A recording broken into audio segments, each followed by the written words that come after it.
Janica danas burani u vrtu i sad će ti ova moja svekrvetina, pomoli se na njivu. Ja misla Janica, ona men došla nešto pomoć. I sad će ti ona men, dekaj snaho stavi nam kahu, zali nam, da malo sjedimo, da popričamo. Ostavi tu motiku. Ja i ostavim ja, zalijem ja nama kahu i sjela mi, kaj će ti ona men, Boga mi snaho, nešto mi dijete puno smršalo. Sama kosi koža, hraniš ti to ikak, ičim. Ja stala gledam, jok, eto ti ga hraniš.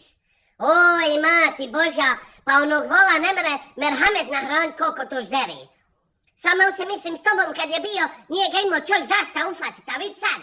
Sa mnom stomak razvalio, stomačinu, ko da je 7. mjesec. A sve kad jedan jedva čekao da ode kod nekog na sjelo, da se čovjek im son rahat najde. Znam ja što je ona došla.